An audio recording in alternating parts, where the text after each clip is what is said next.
الحمد لله الحمد لله نحمده ونستعينه ونستغفره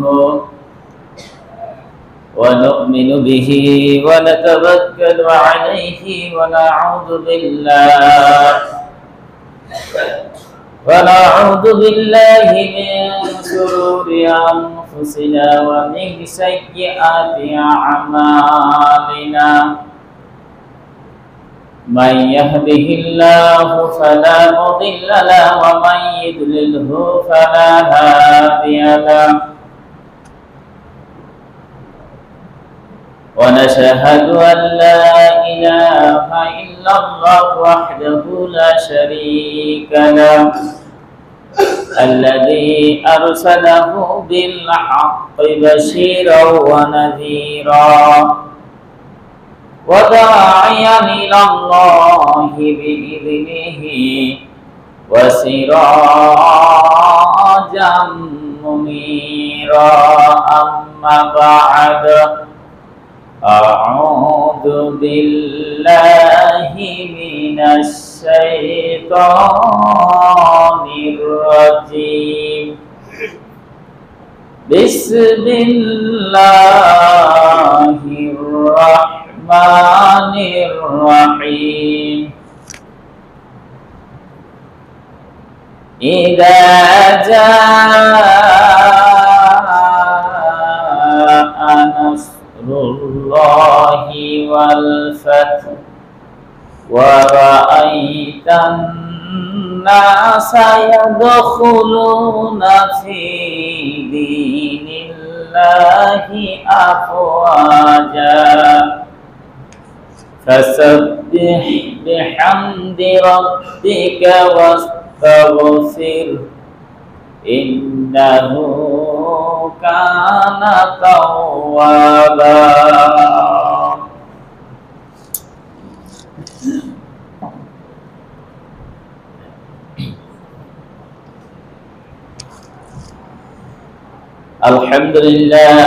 الحمد لله نحمده ونستعينه ونستغفره ونؤمن به ونتوكل عليه ونعوذ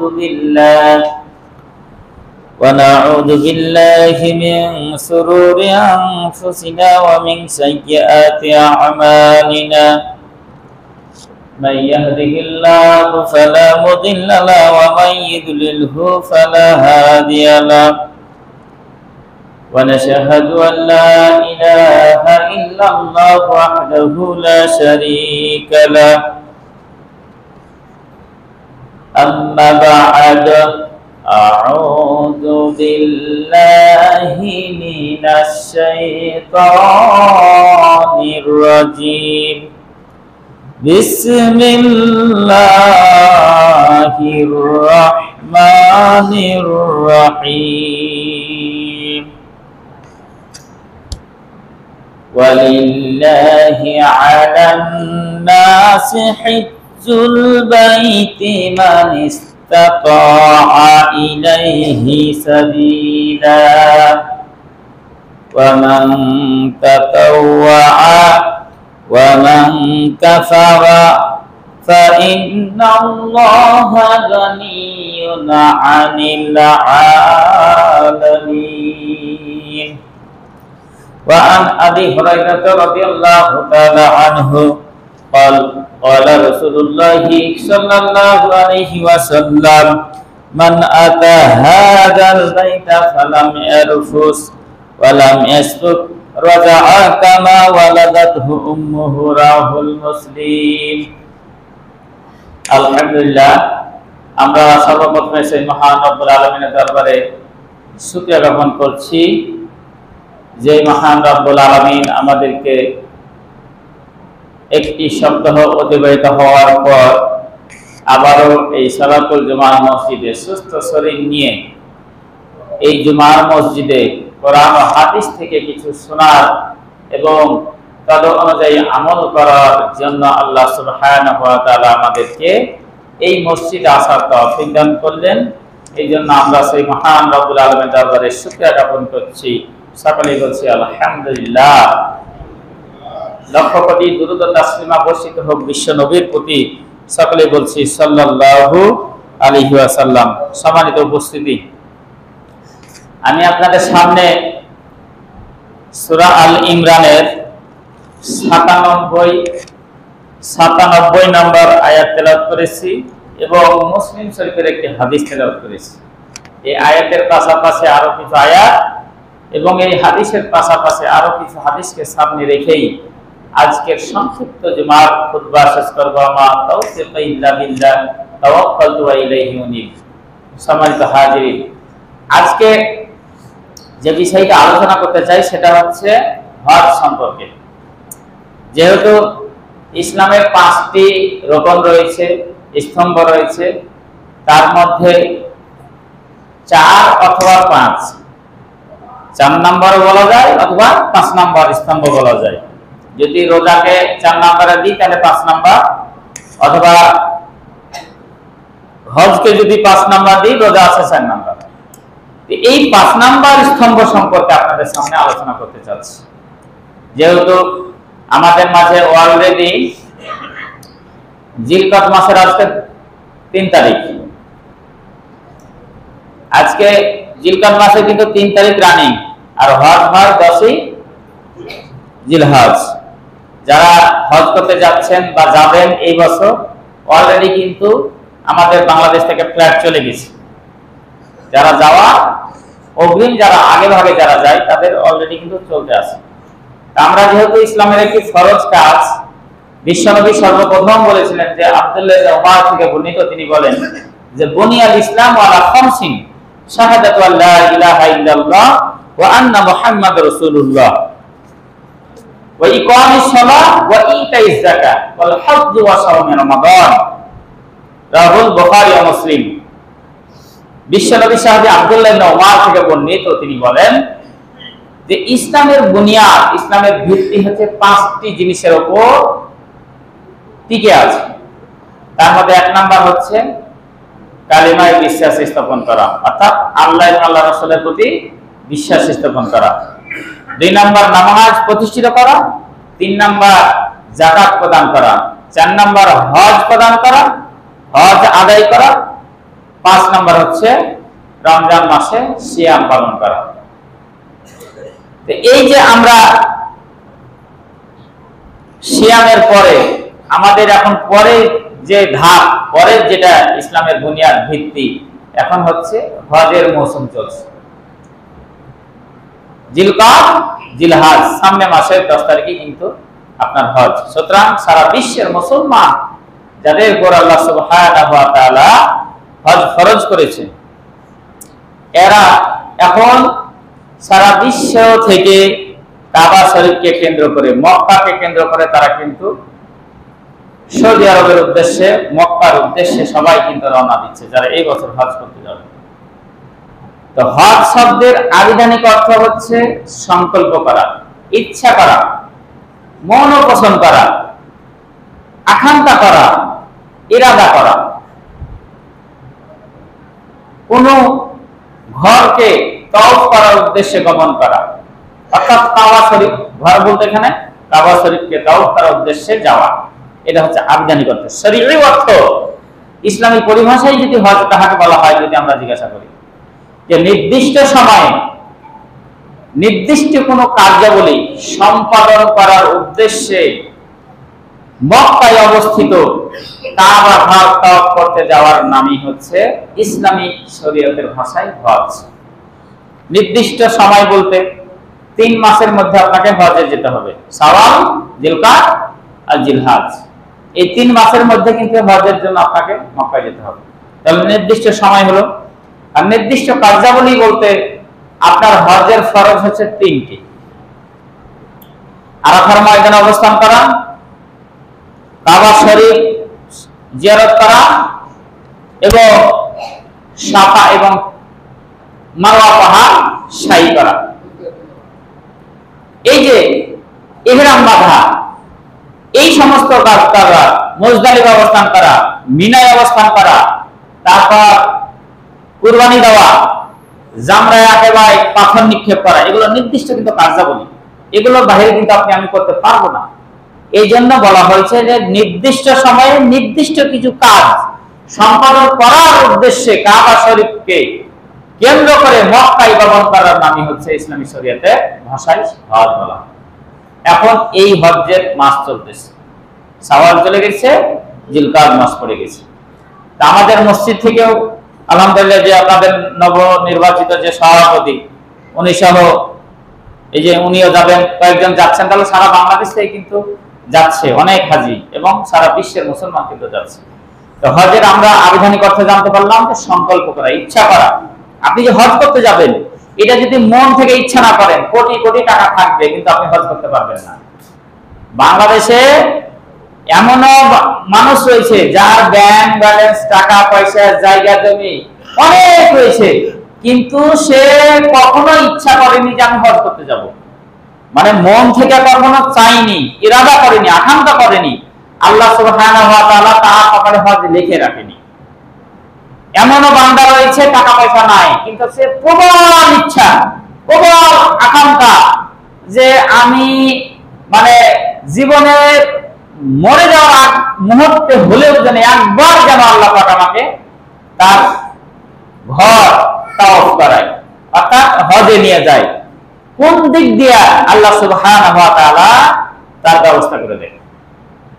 তো সম্মানিত উপস্থিতি, তাহলে বোঝা গেল হজ হচ্ছে এটা মনের সঙ্গে সম্পৃক্ত, আপনার নিয়তের সাথে সম্পৃক্ত।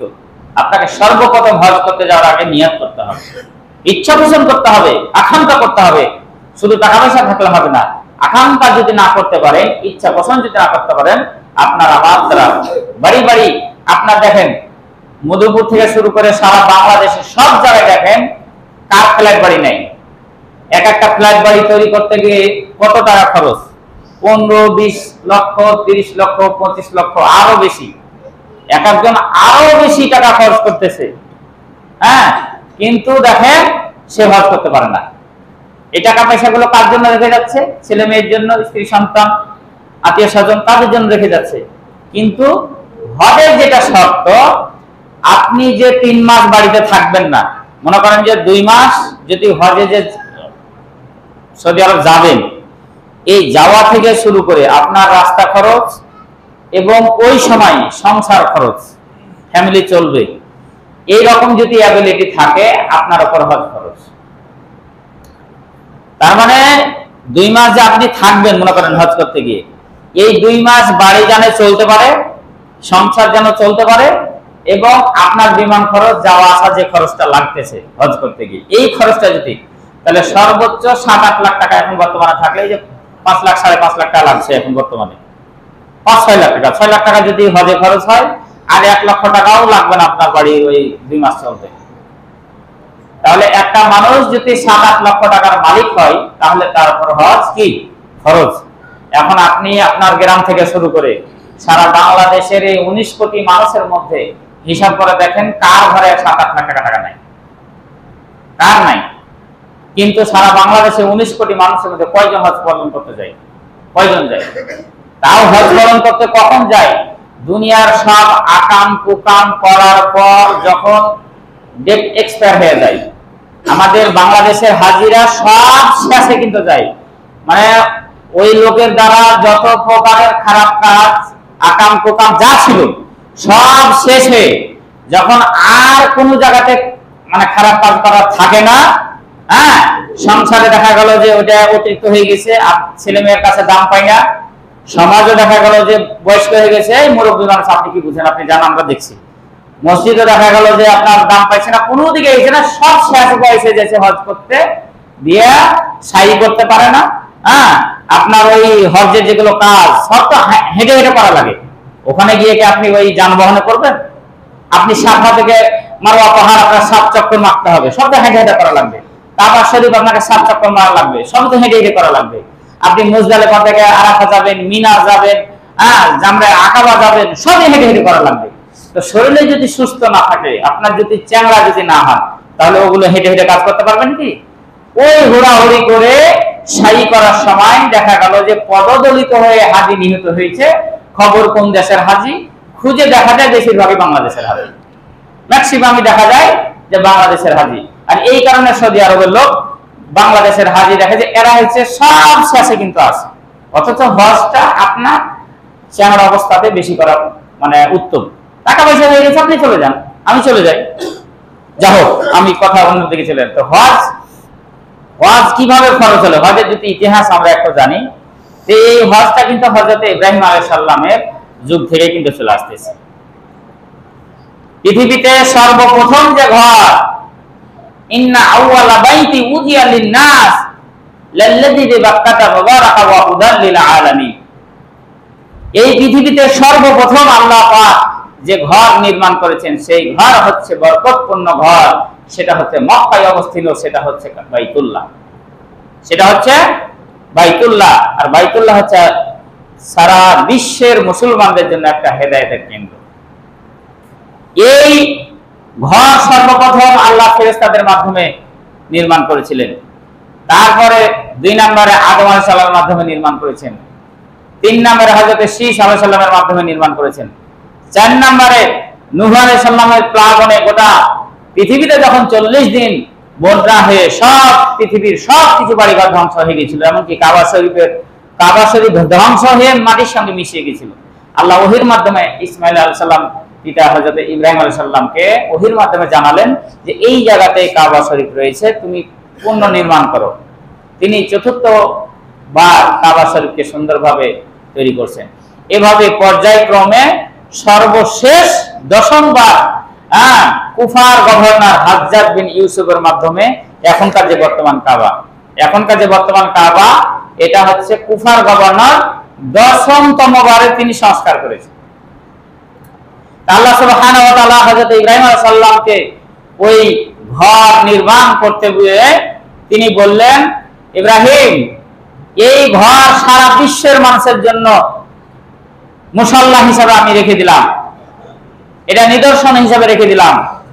এখানে প্রত্যেক মানুষ প্রতি বছর আসাটা আমি ফরজ করে দিলাম, তার 7টা চক্কর দেওয়া আমি কি করে দিলাম, মানে হচ্ছে প্রত্যেক মানুষের জন্য, প্রত্যেক মুসলমানের জন্য আমি ফরজ করে দিলাম যাদের সামর্থ্য রয়েছে। তো হযরত ইব্রাহিম আলাইহিস সালামকে আল্লাহ সুবহানাহু ওয়া তাআলা বললেন, তুমি জারি করে দাও, তুমি ঘোষণা দিয়ে দাও। হযরত ইব্রাহিম আলাইহিস সালাম যখন ইসমাইল এবং তার মা হাজরাকে রেখে এসেছিলেন, ওই জনমানবহীন মরুভূমির প্রান্তরে রেখেছিলেন, ওই জায়গাতে কোনো মানুষ নাই, জন নাই, গ্রাম নাই, বাড়ি নাই, ঘর নাই, কিচ্ছু নাই। হযরত ইব্রাহিম আলাইহিস সালাম আল্লাহকে বলেছিলেন, আল্লাহ আমি কিভাবে বলবো বলেন তো, এখানে তো মানুষই নাই, এখানে তো কোনো মানুষ বসবাস করে না, তো কিভাবে মানুষদেরকে আমি জানিয়ে দেবো যে তোমাদের উপর হজ ফরজ করা হলো সারা বিশ্বের মুসলমান। আল্লাহ সুবহানাহু ওয়া তাআলা বললেন, ইব্রাহিম তুমি শুধু ঘোষণা দাও। হযরত ইব্রাহিম সাল্লাম মাকামে ইব্রাহিমে দাঁড়িয়ে তিনি সারা বিশ্বের মুসলমানদেরকে ডাক দিয়েছিলেন যে আল্লাহ সুবহানাহু ওয়া তাআলা তোমাদের জন্য হজকে ফরজ করে দিয়েছেন, সুতরাং আজ থেকে প্রতি বছর তোমাদের জন্য হজ ফরজ করা হয়েছে। গোটা বিশ্বের মুসলমান যারা রয়েছে তোমরা শোনো, যাদের সামর্থ্য রয়েছে তোমরা সবাই প্রতি বছর এখানে হজ পালন করতে আসবে।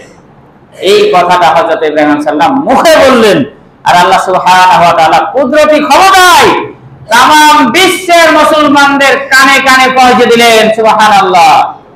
এমন কি বলা হয়েছে রূহানি জগতে কিয়ামত পর্যন্ত যত মানুষ পৃথিবীতে আসবে, ওই যে রূহের জগতে সমস্ত রূহগুলোকে আল্লাহ এক জায়গাতে করে বলেছেন আলাস্তু বিরাব্বিকুম, সমস্ত রূহকে আল্লাহ সুবহানাহু ওয়া তাআলা বলেছিলেন, হে রূহের বাসিন্দাগণ আমি কি তোমাদের রব নয়? সমস্ত রূহবাসীগণ আমরা বলেছিলাম ক্বালু বালা, আমরা সবাই বলেছিলাম অবশ্যই আপনি আমাদের রব। ওই রূহের জগতে আল্লাহ সুবহানাহু ওয়া তাআলা ইব্রাহিম আলাইহিস সালামের এই বাণী পৌঁছে দিয়েছেন।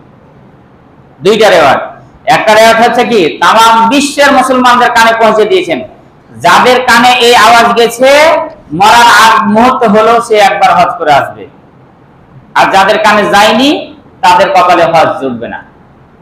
এটা একটা রেওয়ায়াত, এটা একটা মত। আর আরেকটা রেওয়ায়াত হচ্ছে ওই রূহের জগতে যে সমস্ত রূহকে আল্লাহ সুবহানাহু ওয়া তাআলা এই আওয়াজ পৌঁছে দিয়েছেন, দুনিয়াতে তারা তার মায়ের গর্ভের মাধ্যমে আসবে, আসার পর তারা হজ পালন করে এই দুনিয়া থেকে বিদায় নেবে। তাহলে যাদের কপালে দেখেন সবাই কিন্তু, আপনার মধুপুরে আপনি হিসাব করেন যে অনেক মানুষ কিন্তু হজ করতে পারে না, মারা যাচ্ছে, অথচ কিন্তু টাকা পয়সা আছে, অথচ টাকা পয়সা কিন্তু আছে, অথচ দেখেন এমনও লোক আছে যে 20 বছর আগে তারা চিন্তা করেনি যে আমরা হজে যাব, কিন্তু তারা এখন হজে যাচ্ছে। আছে না?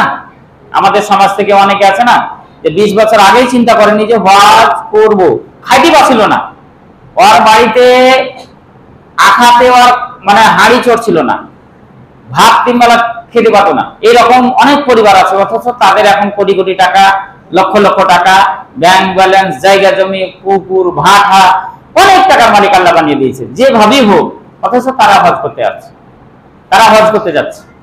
এটাই হচ্ছে আল্লাহ সুবহানাহু ওয়া তাআলা ইব্রাহিম আলাইহিস সালামকে যে কথাটা বলেছেন, এই কথাটা তিনি পবিত্র কুরআনুল কারীমের সূরা হজ্জের 27 নম্বর আয়াতে সুন্দরভাবে বলছেন। আল্লাহ সুবহানাহু ওয়া তাআলা বলেন, ওয়াআযিন ফিন নাসি বিল হজ্জি ইয়াতুনাকা রিজালাও ওয়া আলা কুল্লি জামিরি ইয়াতিনা মিন কুল্লি ফাজ্জিন আমিক। আল্লাহ তার প্রিয় খলিল, তার প্রিয় বন্ধু হযরত ইব্রাহিম আলাইহিস সালামকে বললেন, তুমি মানুষদেরকে ঘোষণা দিয়ে দাও, ওয়াআযিন ফিন নাসি বিল হজ, তাম বিশ্বের মানুষদেরকে তুমি হজের জন্য আহ্বান করো, ঘোষণা দিয়ে দাও। ইয়াতুনাকা রিজালাও, মানুষেরা পৃথিবীর বিভিন্ন দিক দিগন্ত হতে, বিভিন্ন প্রান্ত থেকে পায়ে হেঁটে হজ করতে আসবে। ওয়া আলা কুল্লি জামিরিন ইয়াতিনা মিন কুল্লি ফাজ্জিন আমিক, যাদের বাসা দূরে, কাবা শরীফ থেকে যাদের বাসা লক্ষ লক্ষ মাইল দূরে, এই সমস্ত দূর দূরান্তর মুসলমান পায়ে হেঁটে আসবে, বিমানে আসবে, পানি জাহাজে আসবে, গাড়িতে আসবে, ট্রেনে আসবে, যে যেভাবে পারুক না কেন, প্রতি বছর আমি এই সামর্থ্যবান মুসলমানদের জন্য হজকে ফরজ করে দিয়েছি। এই কথা তুমি তাম বিশ্বের মুসলমানদের জন্য খুলিয়া জারি করে দাও। হযরত ইব্রাহিম আলাইহিস সালাম এই কথা বলে দেওয়া হলো। এই আয়াতের পর প্রত্যেক বছর হজকে ফরজ করা হলো। বিশ্বনবী নবুয়ত পাওয়ার পর 13টা বছর তিনি মক্কায় ছিলেন, হিজরত করে মদিনায় তিনি আসলেন এবং 9ম বছরে এসে হজকে ফরজ করে দেওয়া হয়েছে। কয়েকটা মত রয়েছে, কেউ বলছে 5ম হিজরিতে হজ ফরজ করা হয়েছে, কেউ বলছে 6ষ্ঠ, 7ম, 8ম, 9ম। তাহলে 9ম হিজরি অথবা 6ষ্ঠ, তো 9মটাই সঠিক, কারণ বিশ্বনবী নবুয়ত পাওয়ার পর একবার হজ পালন করতে পেরেছেন, সেটা হচ্ছে 10ম হিজরি। 1,14,000 সাহাবী নিয়ে তিনি আরাফার ময়দানে জাবাল রহমত নামক পাহাড়ে বিদায় হজ্জের তিনি ভাষণ দিয়েছিলেন 1,14,000 মুসলমানকে নিয়ে।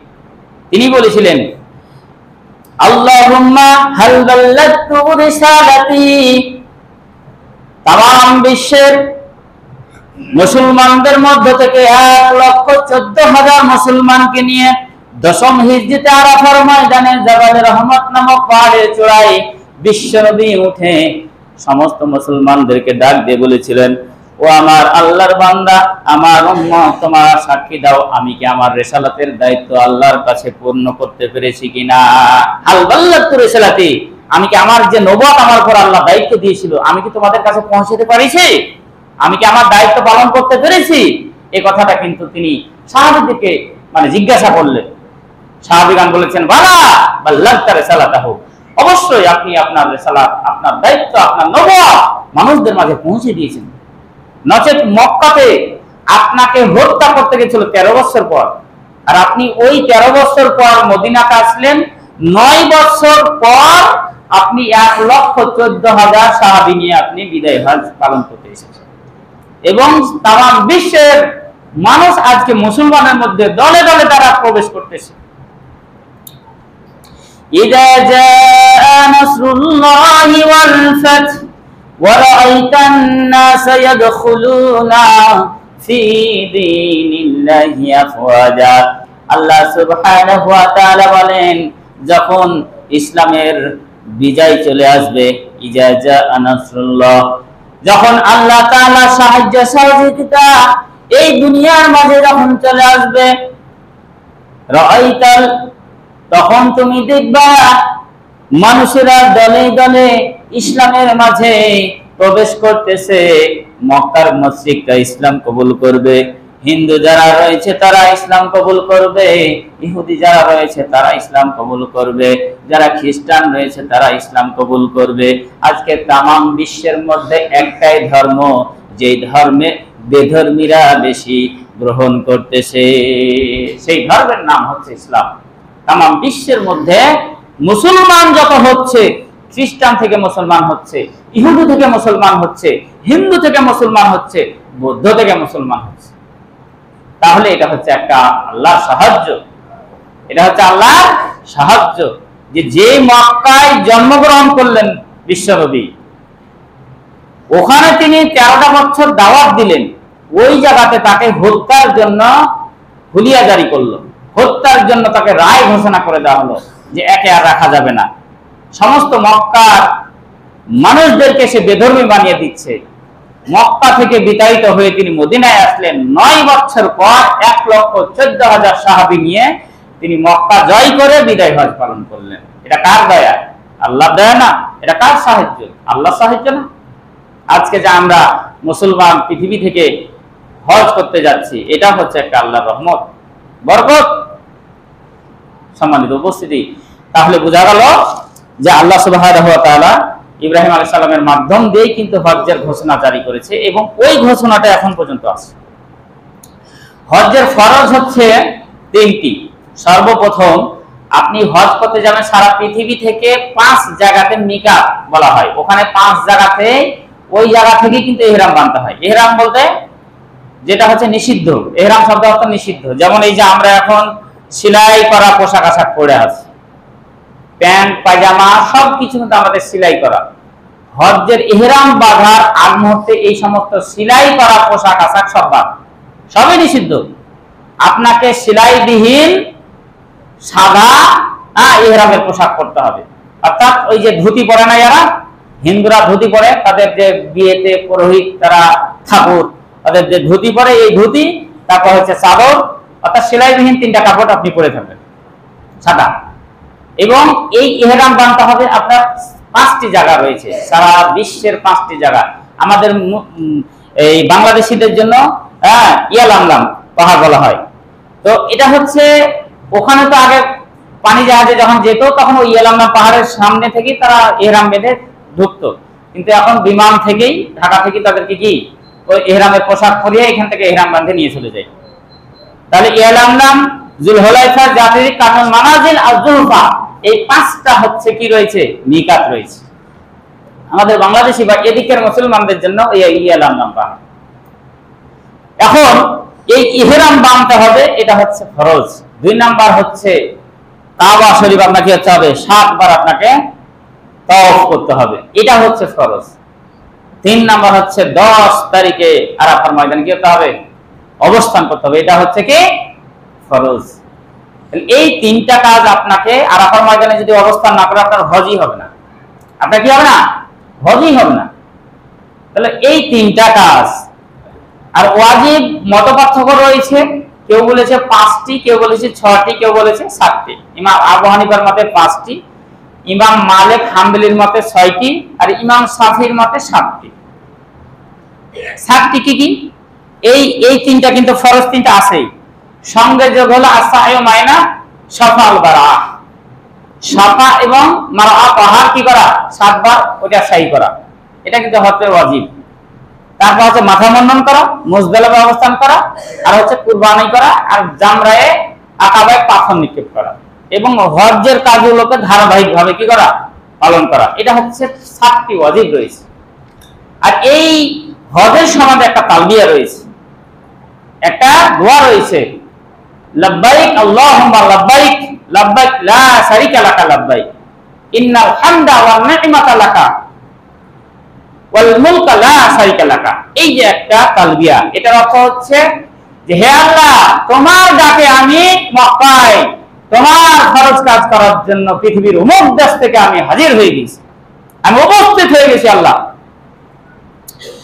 লাব্বাইক আল্লাহুম্মা লাব্বাইক, উপস্থিত আল্লাহ, আমি তোমার ডাকে মক্কায় উপস্থিত হয়ে গেছি, তোমার কাবা ঘর তাওয়াফ করার জন্য আমি উপস্থিত হয়ে গিয়েছি। লা শারীকা লাকা লাব্বাইক, হে আল্লাহ তোমার সঙ্গে কোনো শরীক করছি না, তুমি এক অদ্বিতীয়। কুল হুয়াল্লাহু আহাদ আল্লাহুস সামাদ, হে আল্লাহ তুমি এক অদ্বিতীয়, লা ইলাহা ইল্লাল্লাহ, তুমি ছাড়া কোনো আল্লাহ নাই, কোনো ইলাহ নাই, কোনো আইনদাতা নাই, কোনো রাজত্ব নাই। আল্লাহ তোমাকে এক মেনেছি, এই কারণে সুদূর বাংলাদেশ থেকে মক্কায় উপস্থিত হয়েছে, সুদূর ইন্দোনেশিয়া থেকে আমি মক্কায় উপস্থিত হয়েছি, অস্ট্রেলিয়া থেকে, বাংলাদেশ, অস্ট্রেলিয়া, ভারত, পাকিস্তান, পৃথিবীর বিভিন্ন দেশ থেকে লক্ষ লক্ষ টাকা খরচ করে একমাত্র তোমার ডাকে আমি মক্কায় তোমার কাজ করার জন্য উপস্থিত হয়েছি। সুতরাং তুমি এক অদ্বিতীয়। ইন্নাল হামদা, সমস্ত প্রশংসা ও নিয়ামতা, সমস্ত নিয়ামত লাকা তোমার জন্য। লা শারীকা লাকা, তোমার কোনো শরীক নাই। ইন্নাল মুলক, রাজত্ব হচ্ছে একমাত্র তোমার জন্য। এভাবে আমি ওখানে গিয়ে আল্লাহকে সাক্ষ্য দিয়েছি। এখন বলুন, ওই জায়গাতে আপনি সাক্ষ্য দিলেন যে আপনি ছাড়া কোনো মাবুদ নাই, সমস্ত নিয়ামতের অধিকারী আপনি, সমস্ত রাজত্বের অধিকারী আপনি, সমস্ত সুযোগ সুবিধার মালিক হচ্ছে আপনি, আপনি ছাড়া কোনো ইলাহ নাই। আর ওখান থেকে ফিরে এসে আমরা কি কাজটা করি? ওখান থেকে এসে যারা মাজার পূজারী, মাজারে সিজদা দিতে লাগে, ওখান থেকে ফিরে এসে আমরা বলি সকল ক্ষমতার উৎস জনগণ, বলি না? ওখানে আপনি বললেন যে ইন্নাল মুলকা লাকা, সমস্ত রাজত্বর অধিকারী একমাত্র আপনি। কুলিল্লাহুম্মা মালিকাল মুলকি, সমস্ত রাজার রাজা হচ্ছে আপনি। আর দেশে ফিরে এসে আপনি এই সমস্ত ক্ষমতার মালিক হচ্ছে জনগণ। এই থিওরির পিছে আমরা দৌড়াতে লাগলাম। সমস্ত রাজত্বের মালিক আল্লাহ ওখানে স্বীকার করে আসলেন, আর এখানে এসে সমস্ত ক্ষমতার মালিক কাকে দিলেন? জনগণকে দিলেন। একেবারে ডাহা মিথ্যা কথা। আপনার আমার মতন মুনাফিক, আপনার আমার মতন বেঈমান আর কি হবে? আল্লাহ তাআলা এই কারণে দেখেন পৃথিবীর যে এত আযাব গজব, কালকে দেখছেন তো, গত জুমাতে বললাম যে আল্লাহ বৃষ্টি দাও, কিন্তু রহমতের বৃষ্টি দাও, কিন্তু কালকে এই যে আপনার ফেসবুকে তো দেখলাম বোধহয় ভিডিও, এই মাদারগঞ্জে, তারপরে যে মোহনগঞ্জের কি পাথর, মনে হয়েছে যে আপনার পানি তো নাই, শুধু একটা নুড়ি পাথর, তাই না? তাহলে এই পাথর যদি এই সব দিনগুলোতে হয়, ধান পাবেন? ধান পাবেন? এগুলোর কারণটা কি?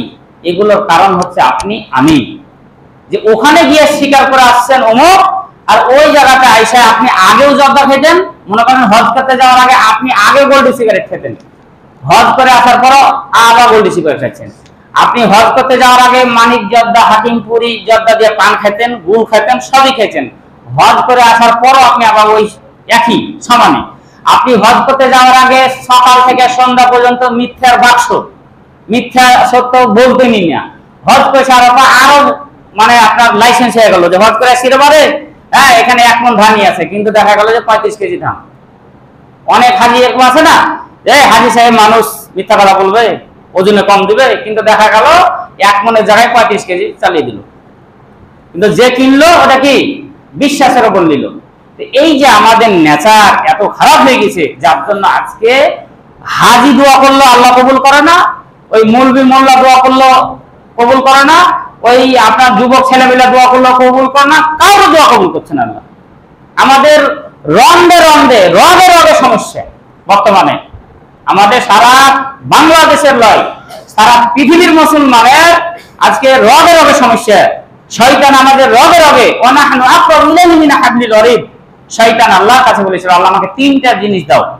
1 নাম্বার হচ্ছে কিয়ামত পর্যন্ত আমাকে হায়াত দাও। আল্লাহ বলেছে মঞ্জুর, ঠিক আছে তোকে দিয়ে দিলাম। আল্লাহ তাআলার কাছে বলেছেন এমন ক্ষমতা দাও যেন মানুষের এই পিছনে একটা রগ রয়েছে, এই রগটার নাম হচ্ছে সাহারা।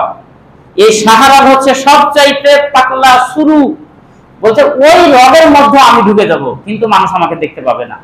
আল্লাহ তাআলা বলছে মঞ্জুর, কবুল হয়ে গেল। তারপর আরেকটা কি হচ্ছে, আমাকে এমন টাকা পয়সার মালিক করো, ক্ষমতার মালিক করো, এমন অনুসারী আমি বানাবো যাতে মানুষদেরকে আমি জাহান্নামের পথে নিয়ে যেতে পারি। আল্লাহ তাআলা যা তোকে এটাও দিয়ে দিন। আল্লাহ তাআলাকে এইবার শয়তান বলছে তুমি জাহান্নাম আছে কয়টি? 7টি। জান্নাত আছে কয়টি? 8টি। জান্নাত কমিয়ে দাও, জাহান্নামের সংখ্যা কি করো? বাড়িয়ে দাও। কারণটা কি? বলছে তোমার এক আদম সন্তানকে আমি জান্নাতে যেতে দেব না। এরা যে এত শয়তান হবে দেখবেন, আমি তাদের সামনে বসে থাকবো, তাদের পিছনে বসে থাকবো, বামে বসে থাকবো, ডানে বসে থাকবো। ও কোন দিকটা যাবে আপনার আদম সন্তান, ওকে ঘুরিয়ে একবার ইয়ার দিকে নিয়ে যাবো, ওই জাহান্নামের পথে নিয়ে যাবো। সুতরাং এখন যদি 7টা জাহান্নাম রাখেন আর 8টা জান্নাত লাগেন, জান্নাত তো খালি থাকবে, কারণ সব বান্দা তো জাহান্নামের কাজ করবে। আর জাহান্নামের কাজ যেহেতু করবে, আমার জাহান্নামের বেশি দরকার, সুতরাং কি করেন, আপনি জাহান্নামের সংখ্যা বাড়িয়ে দেন। আল্লাহ তাআলা বলছেন এই খবর, আচ্ছা ঠিক আছে, আমি তোকে চ্যালেঞ্জ করে বললাম যে আমার যেগুলো বান্দা সেগুলোকে তুই কখনো পথভ্রষ্ট করতে পারবি না। আমি জান্নাত রাখলাম 8টি, জাহান্নাম রাখলাম 7টি। আমার এমন বান্দা থাকবে যদি জান্নাত পূরণ করতে না পারে, আমি নিজস্ব ভাবে তৈরি করে আমি জান্নাতে তাদেরকে জান্নাত আমি পূর্ণ করে দেবো 8টা, কিন্তু আমি জান্নাত কমাবো না। তাহলে এই শয়তানের পাল্লায় কিন্তু আমরা এখন সবাই কি পড়ে গিয়েছি। আজকে খুশির খবর দেখবেন যে ম্যাক্সিমাম হাজি যায় সেলফি তুলে, ইয়াতে যায় হজ করতে যায়, সেলফি তোলা না, ম্যাক্সিমাম দেখবেন যে হলো এখন মজদুলাবাতে আছি, তারপর রাত জায়গা সাইডে আছি, এই যে কাবা শরীফের মাকামে ইব্রাহিমে দাঁড়িয়ে আছি, কয়টা ভিউ হলো, কয়টা শেয়ার হলো, কয়টা সাবস্ক্রাইব হলো, এইগুলো দেখাদেখি করে ম্যাক্সিমাম হাজি আজকে দেখালো। ম্যাক্সিমাম মানে হজ যে কবুল, হজ যে করতে গেছে টাকা নেই এটা না। অনেকে বললে যে এই সৌদি আরব ঘুরে আসলো রে, বা ওই সৌদি আরবে কিন্তু মাংস গালা সেই রকম হয়েছে, খাওয়ারটা সেই রকম, খেজুর গালা সেই রকম, মানে সারা জিন্দগিতে কিন্তু এমন মানে কৃপণতা করেছে, কোনোদিন কিছু খাইনি বাড়িতে, মানে ওই আলু ভর্তা আর ওই পটল খাইতে খাইতে শাক সবজি গোস মাংস কোনোদিন দেখেনি। ওখানে যে কয়েকটা ভালো খাজ খাওয়া এসছে, ওই সৌদি আরবের কয়েকটা জিনিস ভালো লেগেছে, সব মানুষই খালি আরবিতে কথা বললো, 2টা জিনিস খালি বাংলাতে দেখলাম, একটা হচ্ছে আজান আর একটা হচ্ছে একামত। এই 2টা জিনিস দেখলাম যারা বাংলাতে বললো। আর 3 নাম্বার জিনিসটা যেটা আমার ভালো লেগেছে, খাওয়ারটা খুব ভালো লেগেছে। তো আপনার 7 লক্ষ টাকা দিয়ে আপনার টাকা দিয়ে আপনাকে তো খাওয়াইছে, মল্লেরা ওটা খাওয়াইছে না, যারা হাজি সাহেব আপনার টাকা দিয়ে আপনাকে কিন্তু খাওয়াইছে। আর আজানটা যেহেতু শুনে শুনে মুখস্থ হয়ে আছে, ওই জন্য আরবি আজানটাও তার কাছে কি লাগছে, বাংলা লাগছে, আর একামতটাও বাংলা লাগছে। তা আমার যেটা সর্বশেষ যেটা আপনাদের উপদেশ হবে, যে বর্তমানে আমাদের ইবাদত গেলা হয়েছে লোক দেখানো।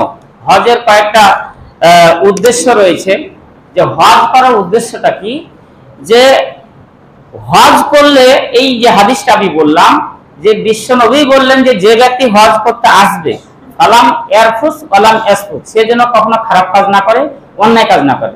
যদি এই খারাপ কাজ অন্যায় কাজ থেকে ফিরে থাকতে পারে, রজা সে ফিরে আসবে কামা ওয়ালাদাতহু উম্মুহু, একটা বাচ্চা ভূমিষ্ঠ করলে যে রকম ওই বাচ্চার আমলনামায় কোনো গুনাহ খাতা থাকে না। আল্লাহ তাআলা বলছেন একজন হাজি যদি হজ কবুল হয়, ওই মক্কা থেকে ফিরে আসবে ওই রকম একটা শিশু মাসুম বাচ্চার মতো। কিন্তু আছে কি ওই রকম, আছে কি আমাদের সমাজে? আছে। সারা বাংলাদেশের সমস্ত হাজি যদি আপনার ইসলাম কায়েম করতে চায়, সমস্ত হাজি বাদ দিলাম অন্য মানুষের কথা, আমাদের মতো চেটকে বাদই দিলাম, আপনার সমস্ত হাজিগুলোই যদি ইসলাম পালন করে, সব ইসলামের আইন বিধান যদি পালন করে, তাহলে ইসলাম কায়েম হয়ে যাবে বাংলাদেশে যত হাজি রয়েছে।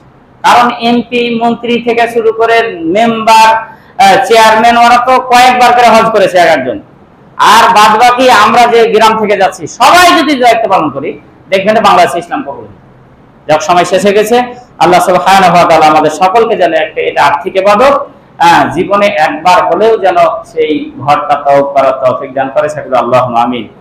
আর আমরা যতদিন বেঁচে আছি, আমরা যেন হালাল পথে ইনকাম করতে পারি সেই ব্যবস্থা করে দেন, আল্লাহুম্মা আমিন। আমরা যারা এই দুনিয়াতে বেঁচে থাকা অবস্থাতে অসুস্থতায় ভুগতেছি, সবাইকে শিফায়ে কামিলা দান করে, সকল আল্লাহুম্মা আমিন। আমাদের মাঝ থেকে যারা কবরবাসী হয়েছে, আল্লাহ তাদের কবরের আযাব মাফ